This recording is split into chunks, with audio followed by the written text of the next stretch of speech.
कार्यक्रम के पुण्यार्जक हैं श्री दिगंबर जैन संरक्षणी सभा एवं सकल जैन समाज, जबलपुर, मध्य प्रदेश।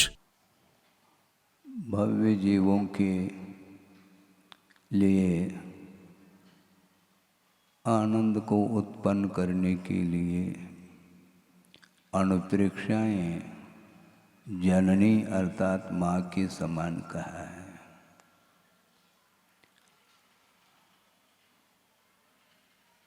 और आनंद जो आता है वह पर पदार्थ को लेकर के नहीं आता। ये हमेशा ध्यान में रखने योग्य विषय है। यद्यपि पर पदार्थों को लेकर के भी आनंद तो आता है महाराज, एक मान्यता है इसकी। वह आनंद जो आता है वह आत्मिक आनंद नहीं है, उसमें स्वाधीनता का अनुभव नहीं होता। आनंद जो आता है वह दूसरे के थ्रू आ रहा है। आपने स्विच ऑन किया है इसलिए प्रकाश है, यही पराधीनता है। और स्विच ऑफ कर दिया तो अंधकार छा जाता है। उसी प्रकार यह परिणति है। ज्ञान के माध्यम से आनंद आता है, उस आनंद का स्रोत कौन है? आनंद का अनुभव किसे होता है, किसके माध्यम से होता है? आनंद आता तो है, लेकिन मोहजन्य आनंद अलग है, जो कि वह संसार के लिए कारण माना है। उसमें भी आनंद का ही अनुभव होता है, किंतु उसमें रौद्र ध्यान होता है, ऐसा आगमकारों ने स्पष्ट उल्लेख किया। 5 इंद्रियों के माध्यम से विषयों का ग्रहण होता है। 5 इंद्रियों के माध्यम से विषयों का ग्रहण होता है और उन विषयों के ग्रहण के माध्यम से उसे आनंद की अनुभूति हो रही है। और वह आनंद संसार के विकास के लिए कारण है, ऐसा कहा। चाहे वह मानसिक आनंद हो, चाहे वह शारीरिक हो, ये दोनों आनंद मोहजन्य होने के कारण ये आश्रव के लिए कारण सिद्ध होते हैं। और इनसे ऊपर उठ कर के वस्तु तत्व के चिंतन में जो लग जाता है साधक, उसे जो आनंद का अनुभव होता है वह आत्मिक आनंद माना जाता है। आपको आत्मिक आनंद अच्छा लगता है क्या शारीरिक और मानसिक? पूछने से सभी लोग यही कहेंगे कि महाराज हमें आत्मिक आनंद अच्छा लगता है। लेकिन जो आत्मिक आनंद आता है वह स्वाधीन होता है, वह पराश्रित नहीं होता। ज्ञान के माध्यम से जो आनंद आता है, हम बहुत गहराई के साथ आप लोगों को इस ओर आकर्षित करना चाहते हैं कि ज्ञान के माध्यम से ही अहंकार उत्पन्न हो रहा है। और अहंकार समाप्त कैसे हो महाराज? ये भाव आपके अंदर उत्पन्न हो सकते हैं। सीधा सा है इसका उत्तर कि अहंकार को समाप्त करना चाहें तो श्रोत ज्ञान को लेकर के अहंकार हो रहा है। महाराज इसको मिटाएं कैसे? श्रुत भक्ति करो। श्रुत की भक्ति करेंगे तो अहंकार समाप्त, और भक्ति को साइड में रखेंगे तो अहंकार के अलावा हाथ कुछ लगता ही नहीं। सुबह शाम पूर्वाण वेलायाम अपराण वेलायाम श्रुत भक्ति कायु सर्गम करोमि कहते हैं। श्रुत भक्ति करते हैं, जिनवानी की भक्ति कर रहे हैं, फिर अहंकार मिट क्यों नहीं रहा है? हाँ, हम कैसे अच्छी भक्ति करते हैं देखो, तो हो गई भक्ति, साइड में चली गई वो। क्योंकि हम भक्ति को प्रदर्शन का रूप दे रहे हैं, इसलिए वह सही भक्ति नहीं मानी जाती है। जिनेंद्र भगवान के जो वचन हैं वो औषधि के काम करते हैं। आपने पढ़ा है, शायद यह कारिका गाथा अष्टपौड़ में मिलती है। जन वयन मोसह मिनम विशेषो विरेयनम अमिद भूदम जर मरण वायु हरणम क्षय करणम सब दुखानम, ऐसा कहा। जिनेंद्र भगवान के जो वचन हैं वे अमृत के समान हैं, औषध के काम करते हैं। विशेष विरेयनम, आप विरेचना करते हैं क्या? नहीं है? सनाई पत्ता क्या बोलते हैं? क्यों डॉक्टर साहब? सनाई पत्ती है? उसके माध्यम से विरेचना, मुख से भी उल्टी के माध्यम से अथवा अन्य मार्ग से विरेचना होती है। तो उसी प्रकार विशेषो विरेयनम, पंचेंद्र के विषयों के माध्यम से उत्पन्न होने वाला जो सुख है, उस सुख की विरेचना आप चाहो क्या? नहीं। किसके माध्यम से विरेचना होगी? विशेष सुख की विरेचना जिनेंद्र भगवान के वचन रूपी औषधि के द्वारा विरेचना होती है। इसलिए अमिद भूदम ऐसा का, वह अमृत के समान है, अमृतमय है वो। जर मरण वायु हरणम, जन्म जरा और व्याधि इनको वह हर लेता है। क्षय करणम सब दुखान, जितने भी दुख हैं उन सभी दुखों के क्षय के लिए कारणभूत जिनेंद्र भगवान के वचन हैं। और उन वचनों को सुन करके ज्ञान प्राप्त करके पुनः अहंकार की ओर यदि दृष्टि जाती है तो वह जिनेंद्र भगवान के वचन कहाँ रहे? जिनेंद्र भगवान के वचनों के लिए तो अमृत तुल्य कहा, अमृत ही कहा।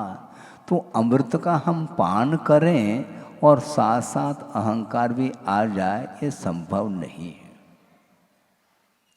हाँ, दोनों कैसे संभव है? समस्त दुखों के क्षय के लिए कारण कहाँ है? और उन्हीं वचनों के माध्यम से यदि अहंकार जागृत होने लग जाए तो वह जिनेंद्र भगवान के वचन नहीं माने जाएंगे। सोचो, विचार करो। इसलिए अहंकार को समाप्त करना है तो श्रुत भक्ति करो, बड़ी गहराई के साथ श्रुत भक्ति करिए, उसके माध्यम से तृप्ति का अनुभव होगा।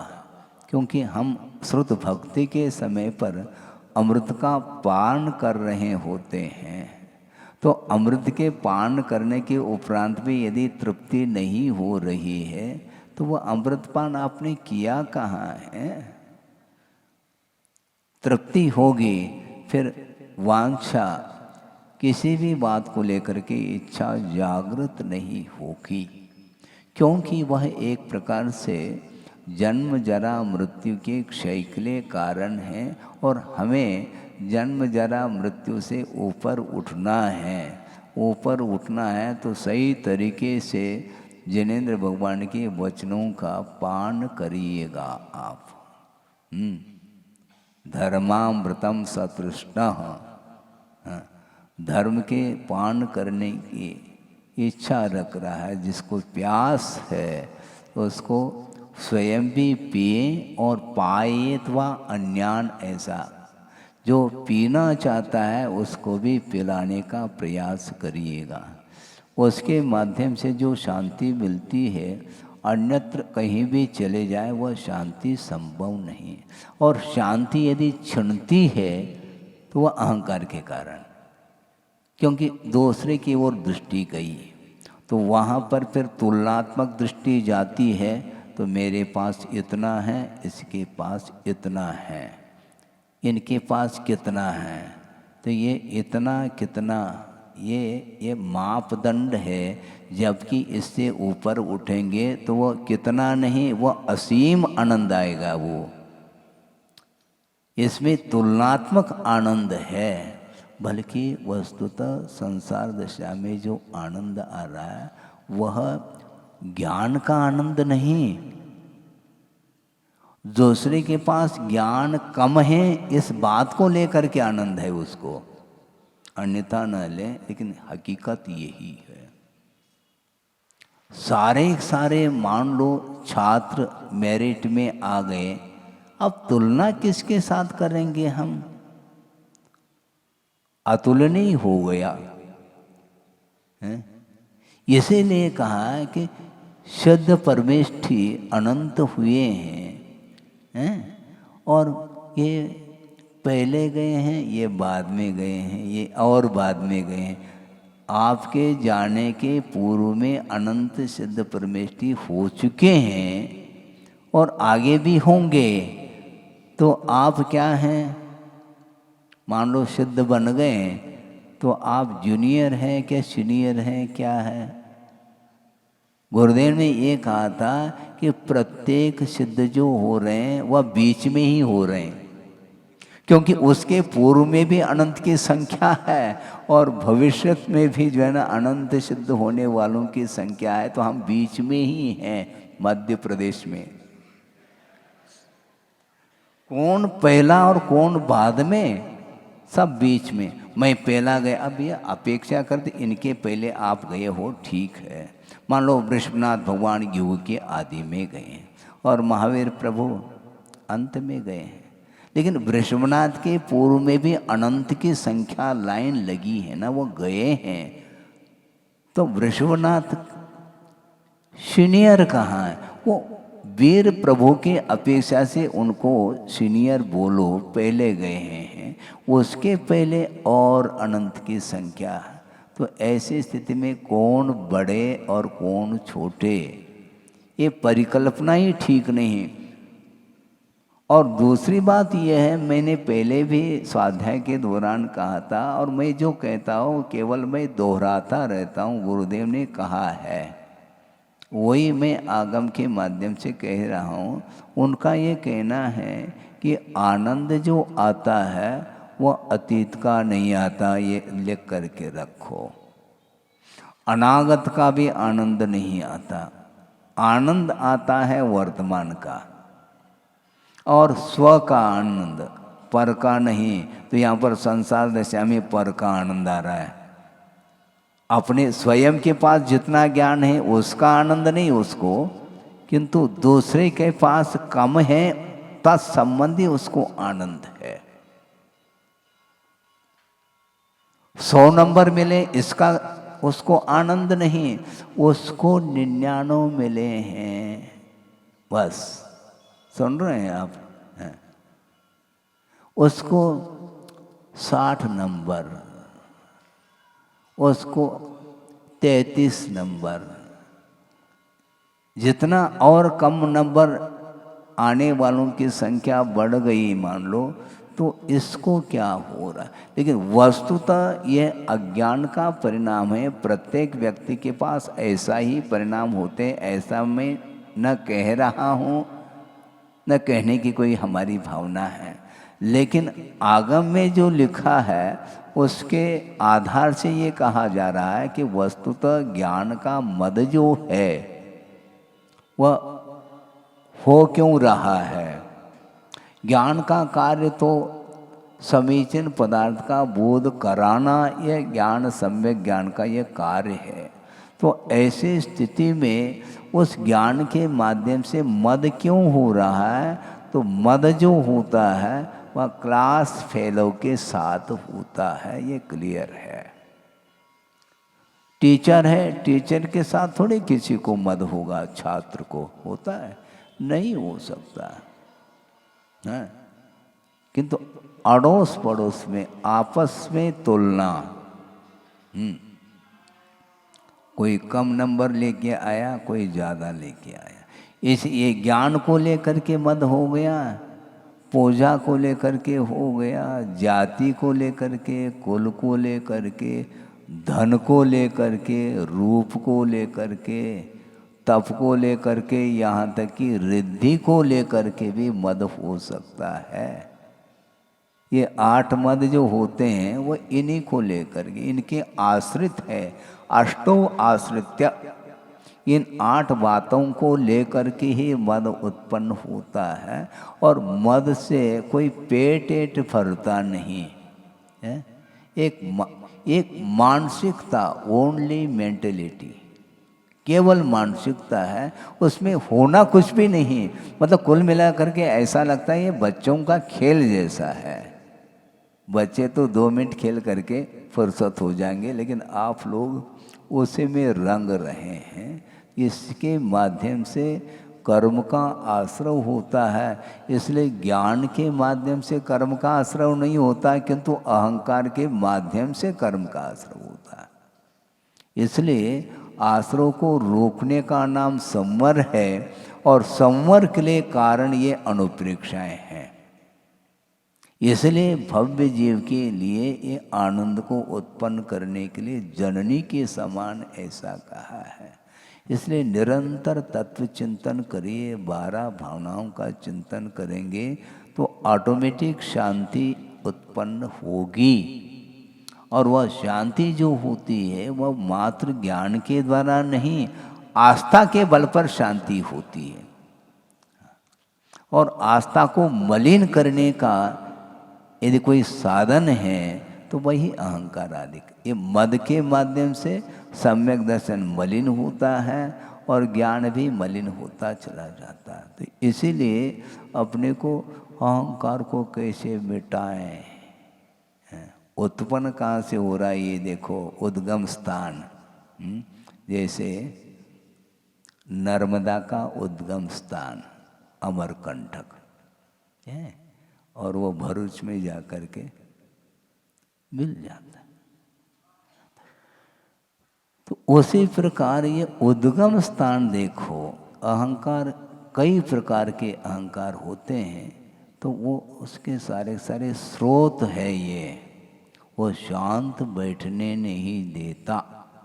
हाँ, और यदि मान लो अनुपात से कम है तो वह डिप्रेशन की ओर जा रहा है, मन में उदासी छाई है।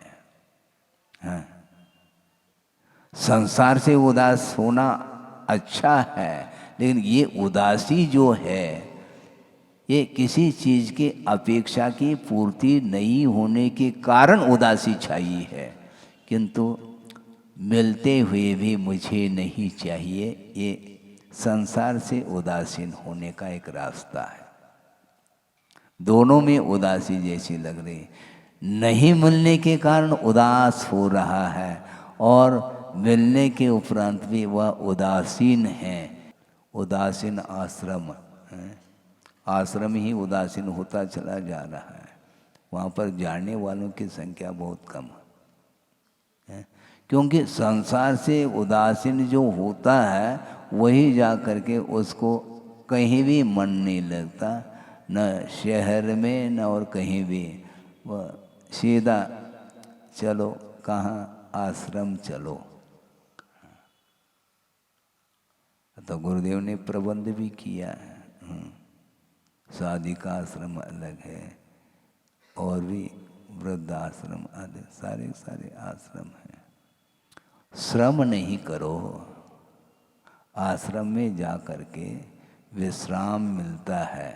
किसके लिए? कषायों के लिए। अन्यत्र चाहेंगे अब ज़्यादा बजाओ नहीं तो अपने आप बजता चला जाएगा। बजाना पड़ता है, और बजाने से किसको आनंद आ सकता है? जो बोल रहा है उनको आनंद आ सकता है। बहुत रिस्क है, यही तो चर्चा चल रही थी वहाँ पर। ये 22 परिचय होते हैं, उसमें एक अज्ञान परिचय भी होता है और एक प्रज्ञा परिचय भी होता है। इन दोनों के ऊपर विजय प्राप्त करने के लिए कहा गया है। अज्ञान सहा नहीं जा रहा है, इसलिए वह बार बार पुरुषार्थ कर रहा है ये इनके प्रकार से ज्ञान का विकास हो जाए। क्यों? तनाव से मुक्त होना है उसको, और तनाव के लिए कारण है ज्ञान का अभाव। तो आचार्य कहना चाहते हैं कि ज्ञान को प्राप्त करने का उद्देश्य क्या है। ज्ञान को प्राप्त करने का उद्देश्य यही है, वस्तुतः वस्तु का यथार्थ स्वरूप हमें समझ में आ जाए। इस उद्देश्य को लेकर के ही ज्ञानार्जन किया जाता है और करना चाहिए। उद्देश्य यदि मान लो हमारा विपरीत रहा तो वह साधन भी विपरीत ही माना जाता है, वह सम्यक ज्ञान नहीं माना जाता है। और सम्यक ज्ञान वस्तुतः मुक्ति के लिए कारण है, ये कहा गया है। इसलिए ज्ञान चाहे वो अल्प हो चाहे अधिक हो, वो हमारे कर्म के क्षय के लिए कारण होना चाहिए। और जिनेंद्र भगवान के जो वचन हैं वो दुख के क्षय के लिए कारण है। हाँ, क्षय करणम सब दुखानम, समस्त दुखों के क्षय के लिए उनके वचन कारण हैं। हम भी बोलते हैं और वो भी बोलते हैं, उनके वचन समस्त दुखों के क्षय के लिए कारण हैं और बाकी लोगों के वचन कारण नहीं है। ऐसा क्यों? यही तो वचन और प्रवचन में अंतर है। जिनेंद्र भगवान के वचन प्रवचन माने जाते हैं और आम जो व्यक्ति हैं उनके वचन तो वचन ही माने जाते हैं। प्रवचन का अर्थ ये होता है कि आगम के अनुरूप जो वचन निकलते हैं उसका नाम प्रवचन बोला है।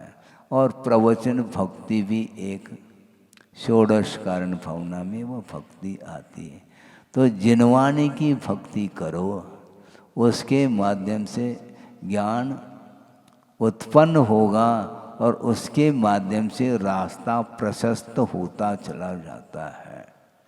इसलिए ज्ञान के माध्यम से यदि अहंकार उत्पन्न हो रहा है उसके निमित्त से, तो वह ज्ञान वस्तुतः वह परिग्रह का रूप लेता है।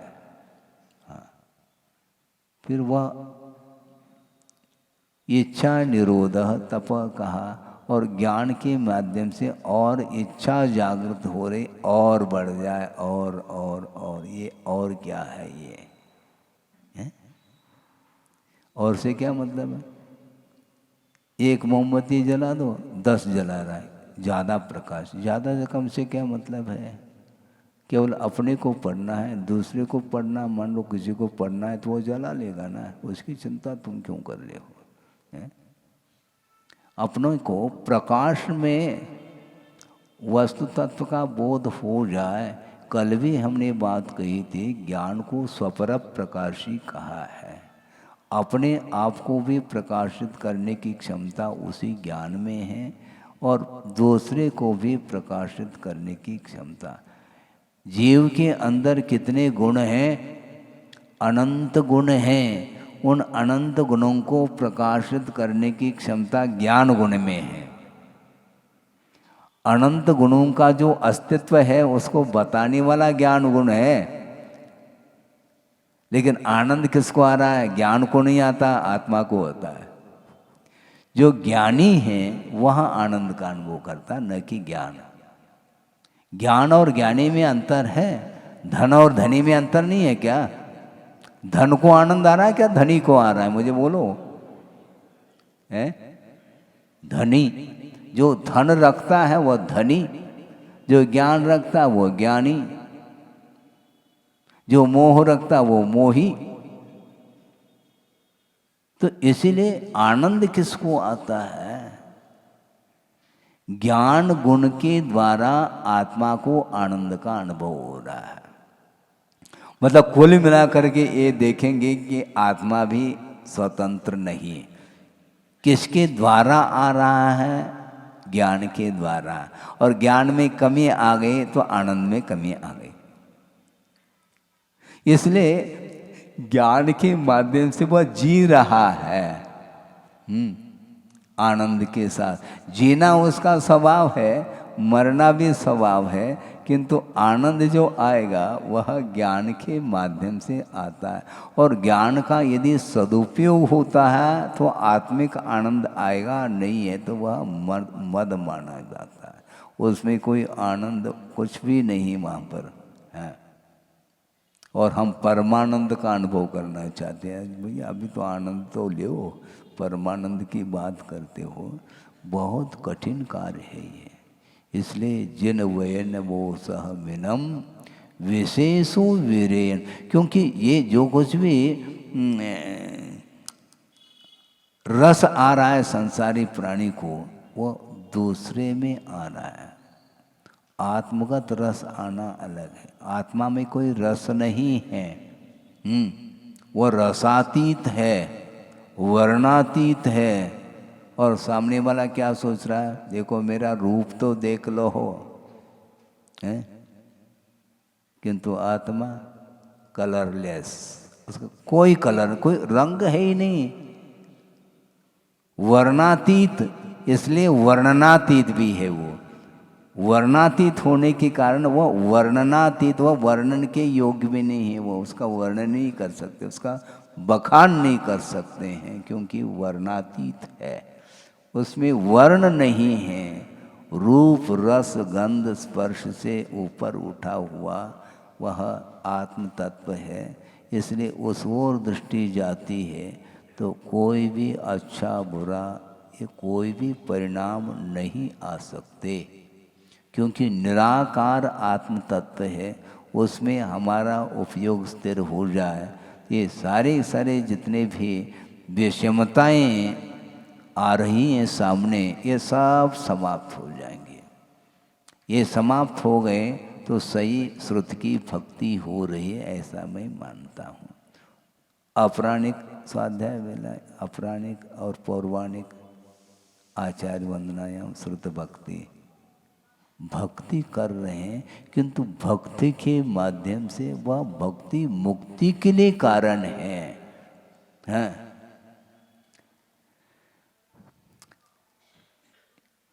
मूल इसमें यह है कि बार बार चिंतन करने की आवश्यकता इसलिए है क्योंकि वह चिंतन करते एक बार में, मान लो 1 करोड़, अन्यथा नहीं लेना है, एक विषय को रखा जा रहा है। मुक्ति मिलती है वह अंतर मुहूर्त में, घंटों नहीं लगना उसमें है? और इधर घंटों लग रहे हैं अनुप्रेक्षा के लिए, क्योंकि अनुप्रेक्षा में भी एकाग्रता नहीं। जिसको ज़्यादा समय लगेगा उसका ज्ञान कमजोर है, मानना पड़ेगा। तुलनात्मक दृष्टि से गुरुदेव ने कहा था कि मान लो 2 व्यक्ति हैं और दोनों को समान अंक मिले हैं। अब क्या करेंगे इसमें? गुरुदेव ने ये कहा था कि देखो ऐसा कर लो, इसमें भी तुलना हम कर सकते हैं। कैसे करेंगे महाराज? उसको भी 100 नंबर, इसको भी 100 नंबर मिले तो हैं, लेकिन जो उसने जो पेपर लिखा है तो उसकी जांच कर लो। वह कठिन शब्द को बाद में हल किया है क्या पहले किया है? यदि मान लो कठिन प्रश्नों का समाधान हल बाद में किया है, इससे स्पष्ट है कि उसका ज्ञान, हल तो सही किया, किंतु शुरुआत में उसको कठिनाई जा रही थी, इसलिए उसको छोड़ करके जो सरल प्रश्न है उसको हल करके फिर बाद में उसको नंबर में लिया है। और उस प्रश्न को हल करने के लिए किसको कितना समय लगा, इसमें भी ज्ञान का मूल्यांकन किया जा सकता है। किसी को 3 घंटे लग गए, 3 घंटा समय दिया इसलिए 3 घंटे लग गए, ऐसा नहीं। कोई 1 घंटे में भी करके चला जा सकता है। Sharp mind. जिसको ज़्यादा समय लग रहा है, इसलिए निश्चित बात है उसमें कमी है, कैचिंग पावर। इसलिए नहीं कर सकता। जो पदार्थ प्रभावित करने योग्य है, उस पदार्थ को लेकर के भी वह संवर कर रहा और निद्रा कर रहा है, इसलिए प्रभावित नहीं कर सकता। वह किसी ने प्रशंसा कर ली, वो भेद डाल ही नहीं रहा है, क्योंकि शब्द तो शब्द है, निंदापरक शब्द भी आखिर शब्द ही तो है, और प्रशंसात्मक जो शब्द है वो भी शब्द ही है, और दोनों कर्णेंद्रिय के विषय बन रहे हैं। अब हो क्या रहा है इसमें? इसमें अच्छे बुरे की जो परिकल्पना है, ये कषाय का विषय हुआ, क्योंकि ज्ञान से वह पृथक है। शब्द शब्द जड़ है क्या चेतन है? बोलो, जड़ है, जड़ ही है, क्योंकि चेतन अमूर्त होता है। महाराज शब्द भी तो अमूर्त है, ये ध्यान रखो। अमूर्त का तभी आपको समझना है। वह शब्द चक्षुइंद्रिय का विषय नहीं हो रहा है, किंतु वह कर्णेंद्रिय का विषय बन रहा है, इसलिए शब्द भी वह मूर्तिक पदार्थ है। हाँ, किसी न किसी का इंद्रिय का जो विषय बन रहा है, वह मूर्तिक वस्तु ही बन रही है, और अमूर्तिक वस्तु को हमने आलम्बन ले लिया तो शब्द एक तरफ चले जाएंगे। सद्धो नानम न हवदी कहा, शब्द ज्ञान नहीं और शब्द में उलझा हुआ है। वो कैसे प्रस्तुति करते देखो, गजब की प्रस्तुति है। और गुरुदेव कहते हैं प्रस्तुति मत करो, स्तुति करो।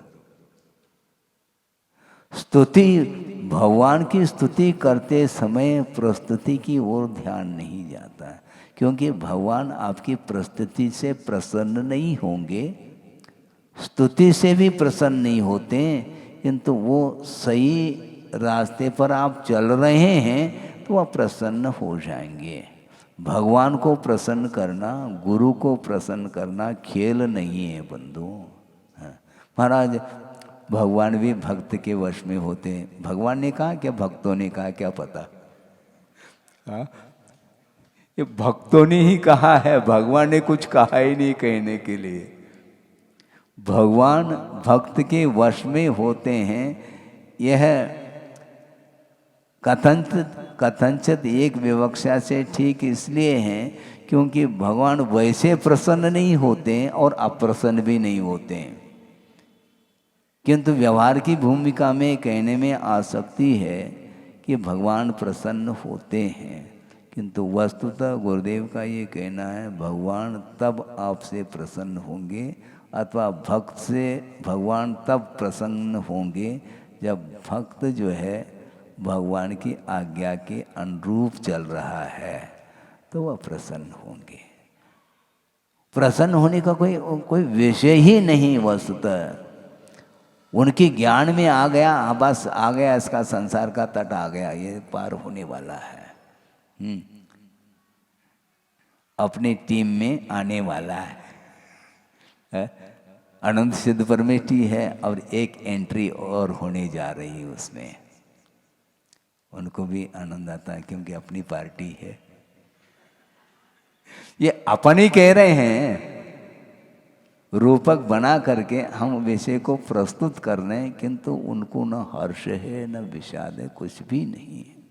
इसलिए वस्तुतः ज्ञान जो है एकमात्र पदार्थ को जानने के लिए एक साधन के रूप में उपस्थित होता है, उसको साधन के रूप में ही ग्रहण करना चाहिए। उसको लेकर के कभी भी हर्ष और विषाद का अनुभव नहीं करना चाहिए। और ज्ञान को लेकर के हर्ष विषाद होता है, किसी भी वस्तु को लेकर के हो जाए तब भी उसमें ज्ञान गुण ही काम करता रहता है। टेंशन में लाने वाला ज्ञान, अन्य अनंत गुण है वह शांत है और ये उद्यम कर रहा है।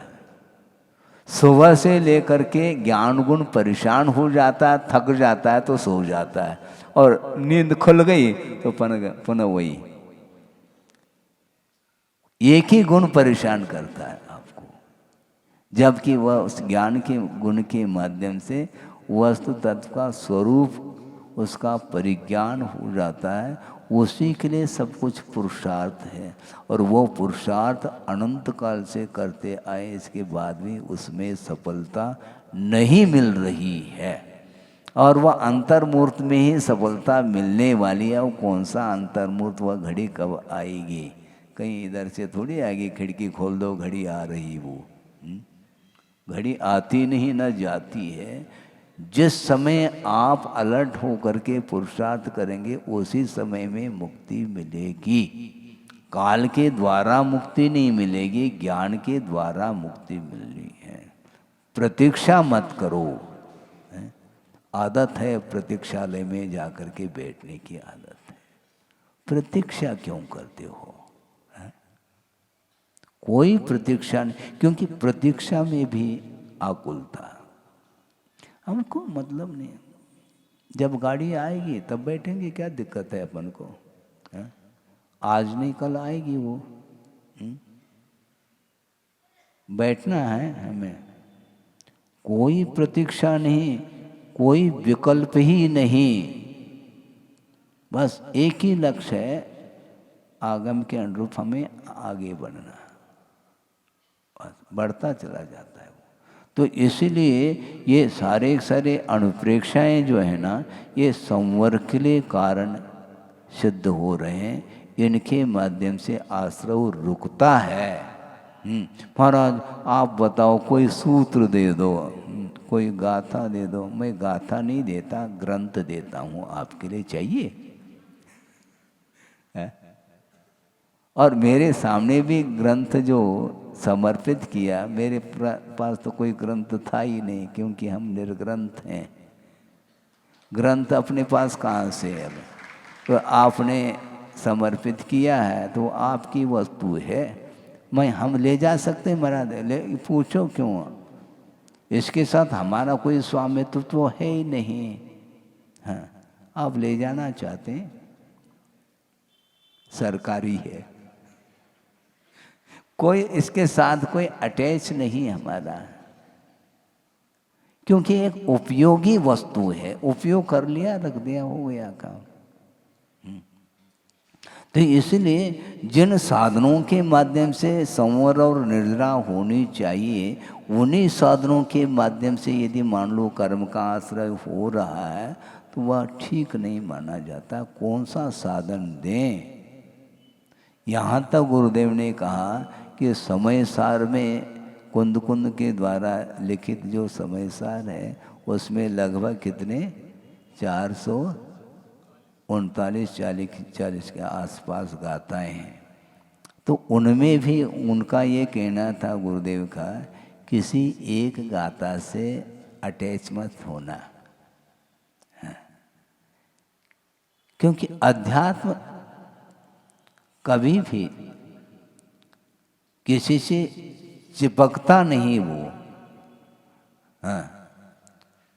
अपने आप को दूसरे से संबंध जोड़ने का जो भाव है वह अध्यात्म से कोसों दूर है, वह आ ही नहीं सकता। इसलिए इस गाथा ये गाथा बहुत प्रिय है, बाकी इससे स्पष्ट है बाकी अप्रिय है। ये पारिशेष न्याय इसी को बोलते हैं। आपने उन गाथाओं में आपने चुना क्यों? आपने सारे गाथाएं अध्यात्म को ही परोस रही हैं वो गाथाएं। तो इसी किसी एक में उपयोग लगा। उन्होंने ये कहा था आज उपयोग लगाए, ध्यान रखो, कल उसी गाथा में तुम्हारा उपयोग लग जाए कोई गारंटी नहीं। इसलिए चिपक रहे हो, चिपको नहीं। कौन चिपकाता है? ज्ञान चिपकाता है। गे चिपके, गे चिपक सकते हैं, चिपकने की क्षमता उसके अंदर है, किंतु ज्ञान रूपी गोंद यदि नहीं है तो गे चिपक नहीं सकते। पर वस्तु के साथ जो संबंध जोड़ने का जो काम हो रहा है वह ज्ञान का काम हो रहा है। ज्ञान चिपकाता है, जबकि ज्ञान को मात्र जानना चाहिए, जानने के काम में आता है वह ज्ञान है, किंतु वह ज्ञान चिपका रहा है ये वस्तुओं को। ये मेरी वस्तु है, ये मेरी है, तेरी है, ऐसा बताने वाला कौन है? ज्ञान ही है। तो ज्ञान के माध्यम से स्वामित्व और निखर करके आ रहा है। स्वामित्व का संबंध जोड़ा किसने? ज्ञान ने ही जोड़ा है। इसलिए वह विपरीत ज्ञान माना जाता है, वह सम्यक ज्ञान नहीं माना जाता। बल्कि अध्यात्म की दृष्टि से देखेंगे तो ज्ञान उसी को बोलते हैं। ज्ञानी वही है। कौन ज्ञानी है? बोलो।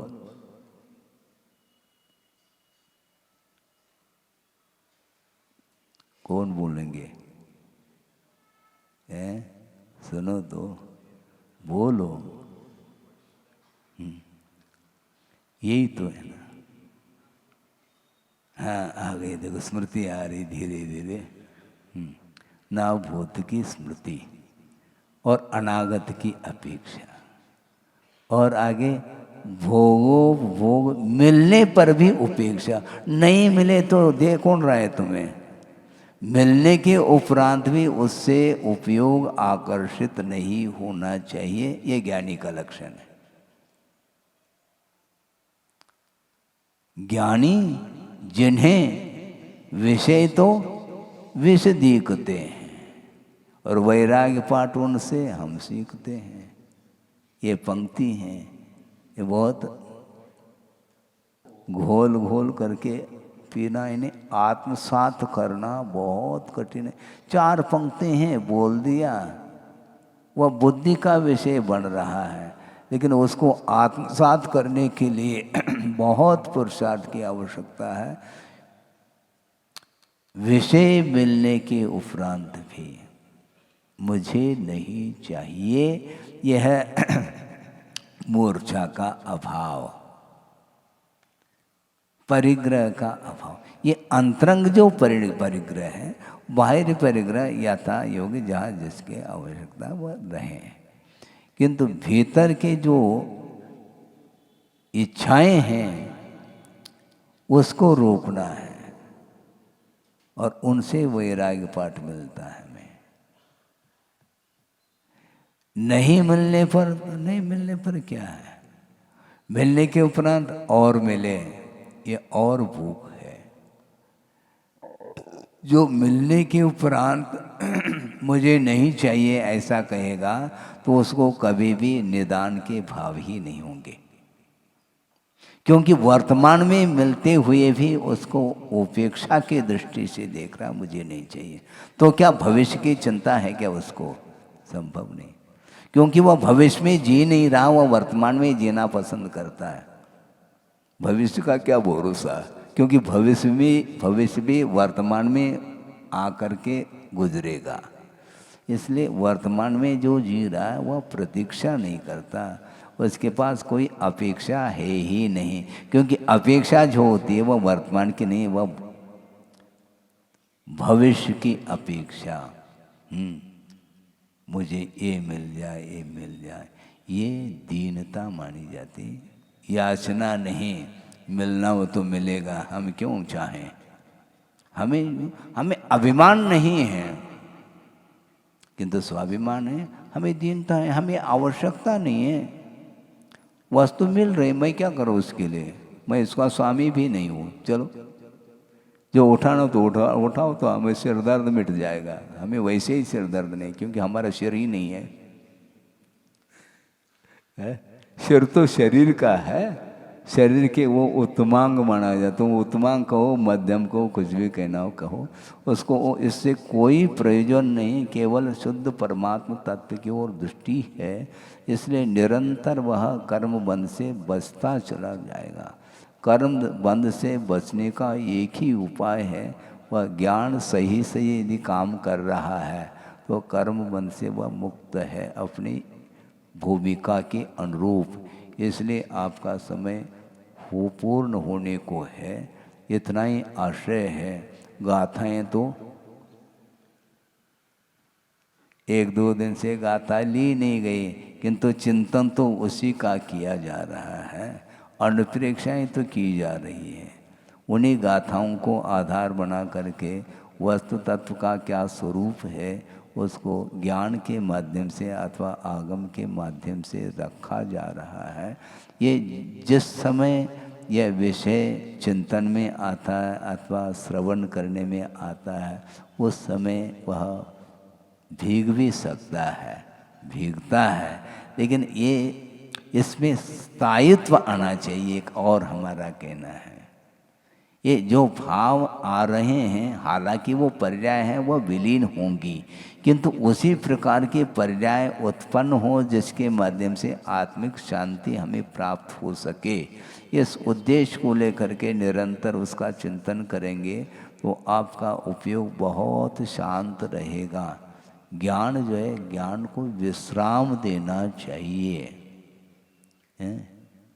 और आत्मा के लिए क्या चाहिए? रोजगार। वो खाली कैसे महाराज के समय कैसे गुजरे, समय तुम गुजारो या नहीं गुजारो वो गुजरता चला जाएगा, रुकने वाला थोड़ी है। वह गुजरते हुए भी उसमें कुछ काम हमें करके आगे बढ़ना है। गुजरना तो सभी को है, हाँ, फुल व्यवस्था के साथ चलो तो भी गुजरना है यहाँ से। जब गुजरना ही है तो हमें विकल्प के साथ क्यों गुजरें? कोई विकल्प नहीं, गुजरना तो है, क्योंकि नदी प्रवाह है, वह प्रवाह कभी रुकने वाला नहीं, बहते चले जाओ। गुरुदेव ने ये कहा था कि अंत में समाप्त कर रहा हूँ, या तो ज्ञान को बिल्कुल केंद्रित करो या तो बहने दो उसको। हाँ, दोनों में लाभ है। बहने का तो उसमें टिकना नहीं हमें। यदि ज्ञान किसी पदार्थ में टिक जाएगा या तो उसी में टिका रहे तो केवल ज्ञान लेकर के आएगा, नहीं टिकता है तो चले जाए। वह ज्ञान विषय को ना पकड़े, बहता चला जाए तो कोई राग द्वेष उत्पन्न नहीं होंगे। तो ये 2 पुरुषार्थ करो, क्योंकि ज्ञान को केंद्रित करना बहुत कठिन हो रहा है। कोई बात नहीं, जाने दो उसको। स्वभाव लहर है, उत्पन्न होगी जाएगी। उस लहर से हमारे अंदर कोई लहर उत्पन्न नहीं होना चाहिए। यदि भीतर लहर उत्पन्न हो रहा है तो निश्चित रूप से वह ज्ञान पर पदार्थ से प्रभावित है, ऐसा मानना पड़ेगा। ये सारा विषय आपके लिए गंभीर विषय दिया गया, किंतु कम से कम ये विषय पकड़ में आ तो रहा होगा। आ रहा है क्या? नहीं नहीं आ रहा है तो कोई बात नहीं, पुनर्रिपीट किया जा सकता है। क्या दिक्कत है? अपन को कोई दिक्कत है ही नहीं, क्योंकि ज्ञान है, उसको बहाना है, हमारा कोई बहाना नहीं, किंतु बहता चला जाए, सबके उपयोग में आ जाए, ये एकमात्र भावना है। इसी प्रकार ये आगे भी विषय चलेगा। पर्याप्त इतना ही है। बोधि समाधि परिणाम शुद्धि स्वात्मोपलब्धि शिवशोक सिद्धि चिंतामणिम चिंतित वस्तुदाने त्वां वंद मानस्य ममास्तु देवी। परम पूजाचार्य गुरुवर श्री विद्यासागर जी महाराज की जय। इस कार्यक्रम के पुण्यार्जक थे श्री दिगंबर जैन संरक्षणी सभा एवं सकल जैन समाज, जबलपुर, मध्य प्रदेश।